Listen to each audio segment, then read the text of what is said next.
En estos momentos recibimos a Aldo Abrán, un excelente, extraordinario, diría yo, economista, un amigo de la casa, de nuestra casa, de la Cocina de las Noticias, y a su vez es director de la Fundación Libertad y Progreso. Bienvenido, Aldo. ¿Cómo estás? Silvio Sacomani te saluda.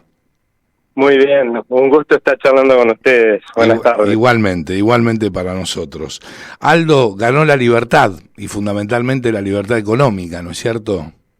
Sí, la libertad económica, pero mira, vale la pena hacer esa aclaración porque en los medios, a veces internacionales y en algunos locales, están poniendo algunas definiciones en lo que hace a qué piensa Javier Milei, que son francamente erradas, ¿no? En algún medio internacional, incluso he leído, ganó la extrema derecha en la Argentina. Ah, bueno. O que Javier Milei es populismo de derecha. Hay que reconocer, que eso sí es cierto, que tiene una personalidad de caudillo, ¿sí? Y eso creo que es uno de los motivos que le permitió ganar y ser presidente, porque guste o no, los argentinos tenemos un pequeño caudillito adentro, tenemos la cultura del caudillo, ¿no?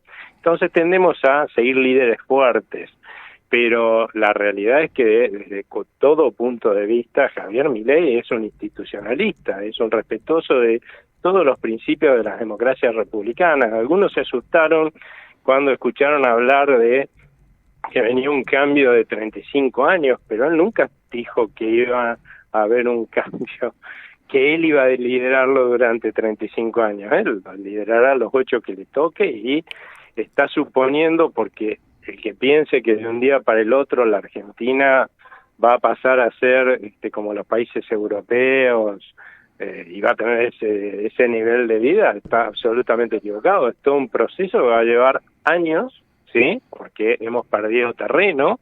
Lamentablemente, mientras el mundo civilizado prosperaba y progresaba y generaba las condiciones para darle cada vez más oportunidades de progreso a su gente, nosotros nos empobrecíamos, ¿no? Teníamos una tendencia al empobrecimiento con todas las medidas que hemos visto que se han tomado disparatadas durante las últimas décadas. Bueno, claramente salir de ese empobrecimiento y alcanzarlo, porque ese tiene que ser el objetivo de los argentinos, porque lo podemos hacer, va a llevar, sí, 30, 35 años. Claro, por supuesto, él se refirió a largo plazo.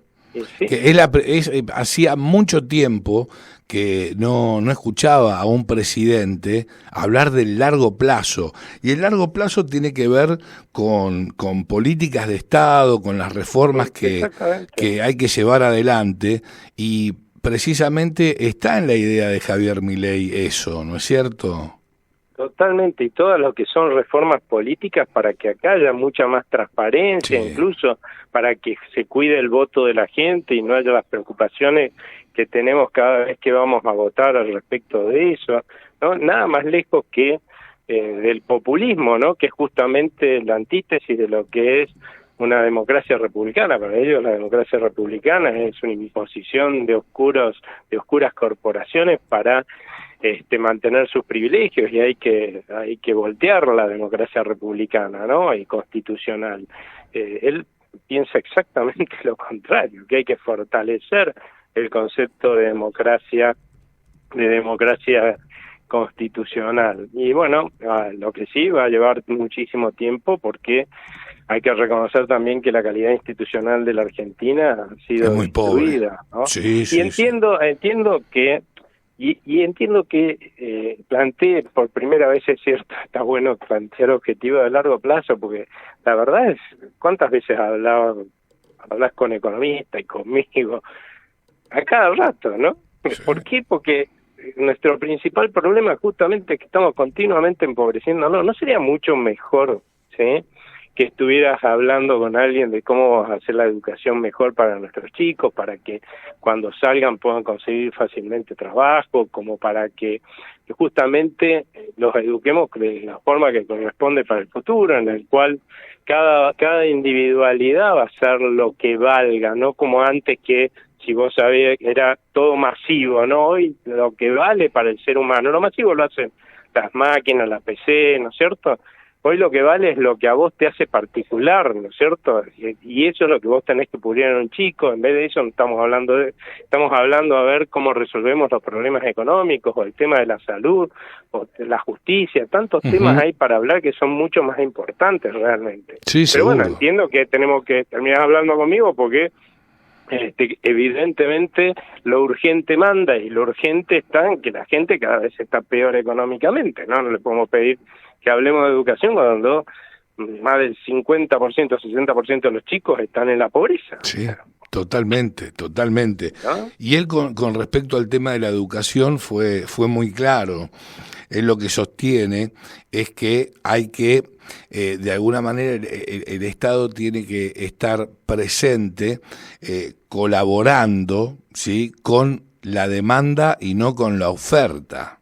Exactamente, porque acá hay un error. Mucha gente salió a decir que estaba proponiendo cerrar lo que son las escuelas del Estado, y la verdad que eso no es verdad. En ningún momento dijo eso. Eso es desinformación o campaña del miedo. Gente, exactamente, a propósito, ¿no? Porque en todo, o sea, lo que él está proponiendo es que lo que hacemos los que tenemos la suerte de tener un buen pasar, que es elegir la educación de nuestros hijos, y lo puede hacer todo el mundo, la verdad es que la gente de bajos ingresos no tiene la posibilidad de decir, bueno, el colegio público, el Estado que tengo cerca de casa, no es bueno, lo mando a un colegio privado o una escuela privada. Bueno, pero sí, ¿qué pasaría si yo a ese señor le digo, mire, o señora, le digo, usted elija el colegio que usted quiera, y que usted piense que es el mejor para su hijo, ¿no? Porque un funcionario no sabe qué es lo mejor para mi hijo. Sin embargo, un funcionario es el que decide si yo tengo que ir a una escuela pública o un colegio público, mandar a mis hijos, va a decir a cuál de ellos lo tengo que mandar, ¿no? Un absurdo, ¿no? Entonces, bueno, usted decida a qué colegio lo quiere mandar, ¿sí? ¿Será estatal, será privado? No importa, yo te voy a pagar el colegio. Pero la erogación, ¿no?, del Estado va a estar direccionada, en este caso, a la demanda. Va a llevar su tiempo, lo dijo también, sí, que es una reforma de segunda generación, ¿no es cierto? Sí, totalmente. Además, ojo, porque la educación hoy está en manos de las provincias, o sea que esto tiene que ser negociado con ellas. No desaparece, como dijeron muchos, la escuela estatal, al contrario, se le da autogestión como para que pueda el director junto a los profesores y los padres de los chicos diseñar la mejor educación para los chicos de esa escuela. Y sí, si son buenos, realmente la gente va a mandar a sus hijos ahí y les va a ir muy bien a esa escuela del Estado. Ahora, si son malos, igual se quedarán sin trabajo, pero a ver, la educación no está en función de los maestros y los directores y los empleados de la escuela, no, ellos tienen que estar en función de los chicos a los cuales tienen que educar. Si no, estamos poniendo, ¿sí?, la carreta adelante de los caballos. Claro. Eso no funciona. La obligación de ellos es darle la mejor educación a los chicos. Ahora, quienes lo hagan, por ahí hasta le ganan a las escuelas privadas del barrio y terminan cerrando las escuelas privadas del barrio. De hecho, hoy están cerrando por el grado de empobrecimiento a que nos ha llevado todos estos gobiernos. Están cerrando escuelas privadas porque la gente no las puede pagar. No las puede pagar. Lo que antes podía pagar un señor de ingresos medios, hoy no lo puede pagar, que es la educación de sus hijos. O sea, es tremendo a lo que nos ha llevado esta gente. Y eso me lleva a otro tema que aprovecho la volada y me mando para el lado de la economía, ¿no? Sí, sí, por favor. Pero cuando te hablan de ajuste, ¿no? O sea, eso me hace mucha gracia. No estamos ajustando, somos cada día más pobres en el sector privado. Sí, pero ¿no? Claro, ajusta, los gobiernos populistas ajustan en el sector privado, claro, no en el sector público, que es donde tiene que estar direccionado el ajuste. Y ahora los asustan con que se viene el ajuste. ¿El ajuste para quién? ¿Sabes? En la gestión de Massa, te voy a dar, es fácil la pregunta, ni siquiera te voy a dar opciones, pero ¿cuál fue el único sector que aumentó el poder adquisitivo de sus ingresos en la gestión de Massa? La clase política y quienes trabajan en el Estado. Públicos. Claro. Exactamente. Sí. Todos los demás, hoy tenemos eso me dio por el INDEC, no es que lo inventé. No lo inventaste, no, totalmente. No. El poder adquisitivo de los trabajadores informales y de los trabajadores del sector privado ha caído. El único que ha subido es el del sector público. Entonces, pongamos las cosas donde están. O en algún momento, por favor, que yo no pido que hagan todo el ajuste y probablemente no va a ser así, y está bien, digamos, porque no alcanzaría para ordenar el desastre que han armado en este gobierno, pero que pongan un poquito de ese lado. Yo creo que va a haber otros como yo, sí, me voy a poner, y creo que tiene que ser así, que vamos a hacer un ajuste también que no estamos haciendo, ¿no?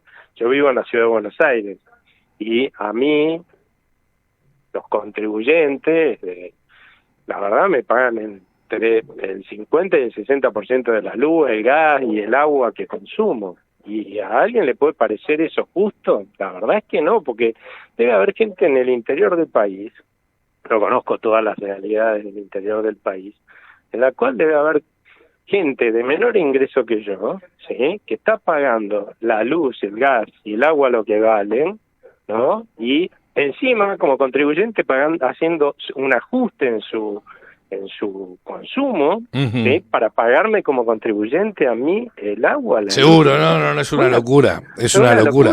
Bueno, pero locura. Eso, yo sé a que ver. Mucha gente se va a quejar en la ciudad de Buenos Aires cuando les corten esos subsidios. Sí, pero es AMBA, es AMBA, no es Ciudad de Buenos Aires. Bueno, sí, está el tercer cordón de conurbano, no, es a donde están los votos. El Gran Buenos Aires, pero se van a salir a quejar, pero hay que poner las cosas en claro. O sea, ¿cuál es la justicia de que alguien a quienes podemos pagarlo, sí, haciendo un sacrificio, pero los que estamos usando la luz, el gas y el agua somos nosotros, no otros, no marcianos, ¿no es cierto?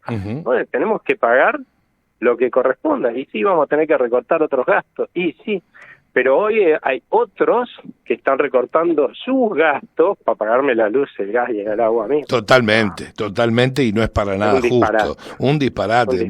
Sí, esos disparates delirio. Pasan en la Argentina y los hemos asumido como normalidad. Eso es lo que a mí más me preocupa, ¿no? Porque vas a ver que se van a quejar de esto, va a haber muchísima gente que se va a quejar cuando es lo realmente justo, ¿no? Y bueno, lo mismo que si tienen que bajar los ingresos de los empleados del sector público, y tendrán que bajar, si no los podemos pagar, los que producen no le pueden pagar esos ingresos, y tendrán que bajar porque los que producen están bajando, ¿cierto? El Estado no produce. Este gobierno le hizo creer a la ciudadanía que el Estado es quien tracciona la economía. Sí, no, es un absurdo, pero bueno, es verdad, de vuelta la gente lo creyó, ¿no? Creo que eso, por suerte, y gracias a... Pero se revirtió al momento de votar a Javier Milei, ¿eh? La ciudadanía pidió otra cosa. Yo creo que gracias a comunicadores como vos y muchísima gente, Javier Milei, muchísima gente que estuvo pregando en este camino, ¿no?, y perseverando de explicarle a la gente, miren, esto no funciona así en el mundo. O sea, acá nos llama la atención que nos vaya mal, pero hacemos las cosas para que nos vaya mal. Pero lógico. Hacemos las cosas de los países que le va bien y por ahí nos iría bien. ¿Qué fue lo que dijo? Los países que le van mal, te va a ir mal. Claro, que fue lo que dijo Javier Milei en una entrevista cuando le consultaron, ¿qué tiene que hacer la Argentina? A ver, tenemos que ir o al siglo XIX, o te puedo poner otro ejemplo, dicho por él, lo que pasó en Irlanda. Es muy fácil, hay que emular a los que le fueron bien, hay que hacer, digamos, lo que a otros países les resultaron, y hoy por hoy tienen una inflación de un dígito, el 3-6%, que según Javier, él comunicó que llegar a una inflación de un dígito nos va a llevar entre 18 y 24 meses aproximadamente. ¿Vos lo ves así también? Yo creo que no va a ser tan fácil. Lamentablemente, este gobierno está dejando al Banco Central absolutamente destruido. O sea, hoy, para que la gente se dé una idea, tenemos un Banco Central que no tiene un solo dólar propio, está usando más de 10.000 millones de dólares que son ajenos. Además, tiene una deuda remunerada, todo esto que están hablando ahora de las LELIQs, ¿sí? para no emitir... ¿Esos son los pasivos remunerados? Esos son los pasivos remunerados, Bien. Más los pases pasivos, son la deuda remunerada que tiene el Banco Central, que nos sale carísimo, pero eso fue asumido por el Banco Central, porque si les daba la maquinita todo lo que tenía que darle para financiar al gobierno, hubiéramos volado en un estallido hiperinflacionario hace rato. Entonces, ¿qué hacía? Como ellos pueden tomar deuda, ¿no?, en los bancos, cosa que les cuesta mucho más al gobierno, bueno, tomaba deuda del Banco Central y le transfería esos recursos al gobierno. Pero la cuestión es que hoy, para que la gente se dé una idea, la deuda remunerada del Banco Central es más de 3 veces todos los pesos que tenemos. O sea, eso es un Banco Central absolutamente quebrado, lamentablemente, y va a costar mucho recuperar la solvencia que tiene que tener un Banco Central, y que es la solvencia que tiene cualquier Banco Central de los países que nos rodean, pero nosotros nos hemos dedicado a quebrar bancos centrales, ¿no? Sí, totalmente.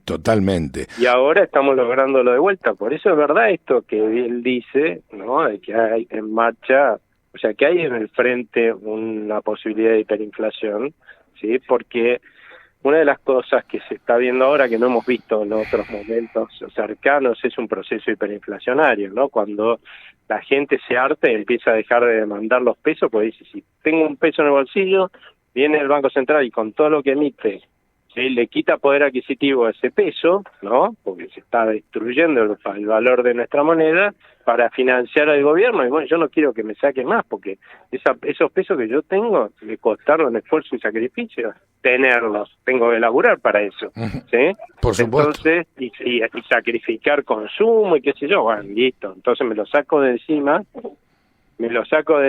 viste, a estos pesos antes de que me cobren algo, viste, me siguen sacando poder adquisitivo. Y en el momento en que vos empezás a hacer eso, la mala noticia es que la moneda empieza a perder poder adquisitivo también, porque vos dejás de demandarla, la gente deja de demandarla, ¿no? Y eso es lo que nos está pasando, por eso se acelera el ritmo de la suba de los precios, porque lo que se está acelerando es la pérdida de poder adquisitivo de nuestra moneda. Por un lado, porque el Banco Central produce muchísimos pesos para financiar al gobierno, al rojo vivo, a la maquinita, y por el otro lado, pues nosotros estamos dejando de demandarlo. Y eso es un círculo vicioso. Vos ves que cae el poder adquisitivo de los pesos que tenés y que hace menos pesos querés tener. Pero por supuesto. Sí. Y ojo, porque ese mecanismo, eso se llama proceso hiperinflacionario, ya nos ha llevado a 3 estallidos hiperinflacionarios en la Argentina. Por eso es que es tan importante que, en cuanto asuma Javier Milei, lance urgente las reformas estructurales, cómo se van a hacer, ¿no? Y las reformas estructurales que necesita urgente la economía para que todos creamos que este país tiene un futuro de normalidad, y a partir de ahí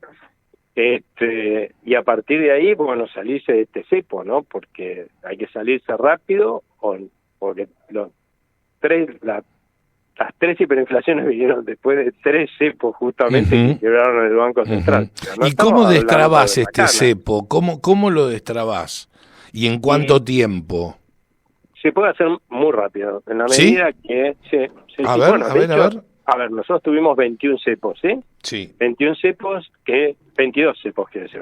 que quisimos sostener en el tiempo y estallaron quebrando al Banco Central en crisis cambiarias y monetarias fenomenales. 3 de ellos, como conté hace un rato, en las 3 hiperinflaciones que tuvimos. Hubo un solo cepo de que salimos, según yo he visto en la historia de la Argentina, ordenadamente, que fue del de Cristina Fernández de Kirchner, porque cambió el gobierno y el gobierno de Cambiemos dijo, si lo mantenemos quebramos, ¿no? Volamos por los aires. Y entonces se salieron rápido contra todas las recomendaciones de un montón de gente que realmente les pedía que no, pero gracias a Dios que lo hicieron, si no hubieran volado por los aires efectivamente. Y fíjate que yo entiendo que en aquella época hayamos discutido antes de esto, cuando ganó Mauricio Macri, y antes también, que si había que salirse rápido o no, porque no teníamos ninguna experiencia previa, siempre habíamos salido caóticamente, ¿no?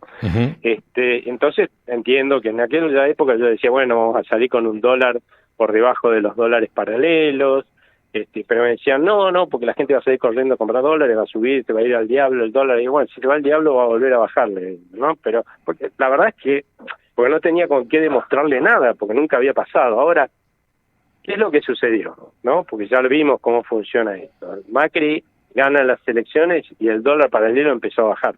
Asume Macri, sigue bajando el dólar paralelo. ¿Cómo salimos con la unificación cambiaria? Por debajo del dólar paralelo. Esa es la realidad. O sea que evidentemente funciona así. ¿Por qué? Porque todo el mundo que haya querido sacarse los pesos encima ya lo hizo en los mercados paralelos. O sea, ahí está implícito todo el riesgo de tener un peso en el bolsillo. En cambio, en el dólar oficial, ¿sí? Como está, en aquella época era muy barato, y muchísimo más barato todavía, ¿no? Pero la verdad es que no le están pagando lo que corresponde a los exportadores. Los exportadores venden menos, y sí, los importadores obviamente ese precio quieren comprarse todos los dólares que puedan, ¿no es cierto? Entonces, ahora, obviamente, una unificación cambiaria no se da ese dólar, se da por arriba de ese dólar. Cuanto más arriba te vas, más los exportadores te quieren vender y menos te quieren comprar los importadores, y al rato tenés un mercado que se va a equilibrar porque en el medio, que era lo que yo suponía que tenía que pasar. ¿Y qué es lo que pasa?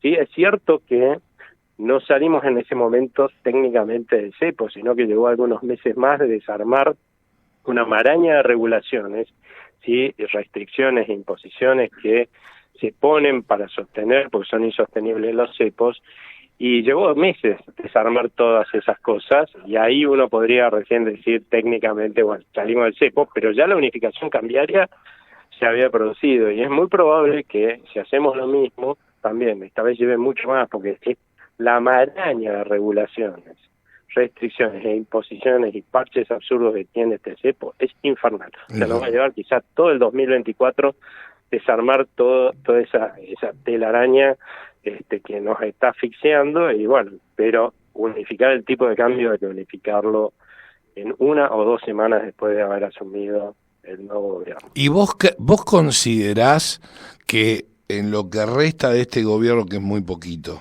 ¿no? Semanas, digo, pueden llegar a tener la voluntad, no sé si la palabra la voluntad, pero digo, tomar el costo político, porque ya a Massa no le importa nada, a Alberto Fernández nunca le importó nada, digo, están haciendo microdevaluaciones, el Carolyn Peck creo que es, bueno, sí. Muy bien. ¿Vos considerás que antes de que asuma Javier Milei este gobierno sincere el costo del precio del dólar oficial? Mira, están tomando algunas medidas que sería difícil de explicar, pero tendríamos que tener, no es difícil, en realidad, con un poco de tiempo podríamos explicarle. Están tomando algunas medidas en ese sentido, pero que no salen en los diarios y que las empezaron a tomar después del 22 de octubre, que fue una diferencia con lo que hizo Massa en las PASO, ¿no? Que, bueno, hizo subir el tipo de cambio mayorista y obviamente salió en todos los diarios.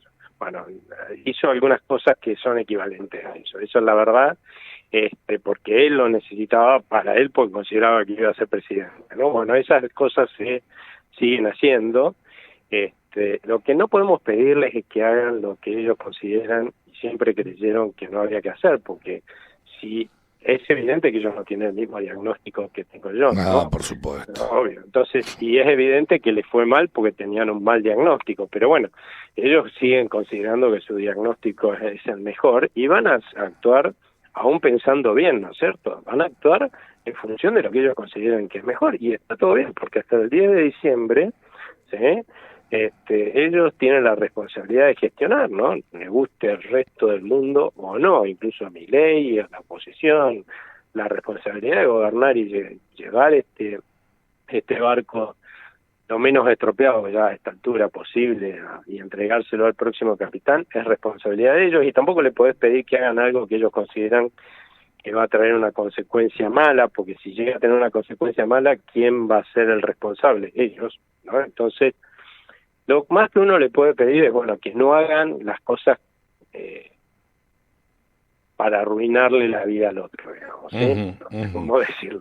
Lo que uno le puede pedir, y yo tengo cierta confianza de que Gabriel Rubinstein y su equipo no tienen mala voluntad. Son gente equivocada, todos nos podemos equivocar, y que lamentablemente hizo las cosas mal por equivocados, pero de ahí a querer que, digamos, si te estalla en una hiperinflación o algo por el estilo, para dañar al próximo gobierno, la verdad, yo lo dudo. Yo creo que antes renunciaría. Que les pueda estallar una hiperinflación, ¿sí?, por hacer las cosas mal, porque ellos creen que van en el buen camino y terminan dándole al cayéndose en el precipicio, es otra historia, ¿eh? Seguro, seguro. La última, Aldo, y te agradezco mucho tu compañía, que es muy valiosa para nosotros. Aldo,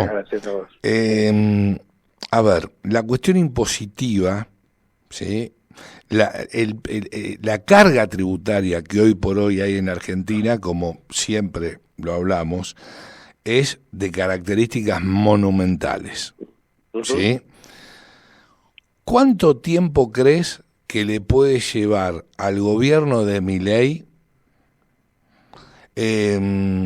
acomodar o equilibrar lo impositivo para que deje de ser una carga para el sector privado fundamentalmente? Mira, el objetivo de inicio claramente es buscar que haya equilibrio en el gasto público. Esto quiere decir que lo que entra es lo que se gasta, que es lo que hacemos todos en nuestra casa, pero bueno, a nosotros nos convencieron que desde el Estado se puede hacer otra cosa y nos va, ¿no? Terminamos quebrando al Estado o al Banco Central, ¿no? Siempre. ¿Qué es lo que pasaría si nosotros con nuestras casas hiciéramos lo mismo, ¿no?, que hacemos en el Estado? Pero lo que ese primer paso seguramente va a implicar algunas reducciones que hacen a las transferencias a las provincias, sacarnos de los subsidios a nosotros, ¿sí? Muy probablemente que claramente no se actualicen como hasta ahora los sueldos de los empleados públicos, compartan un poco lo que nos ha venido pasando al resto de los argentinos.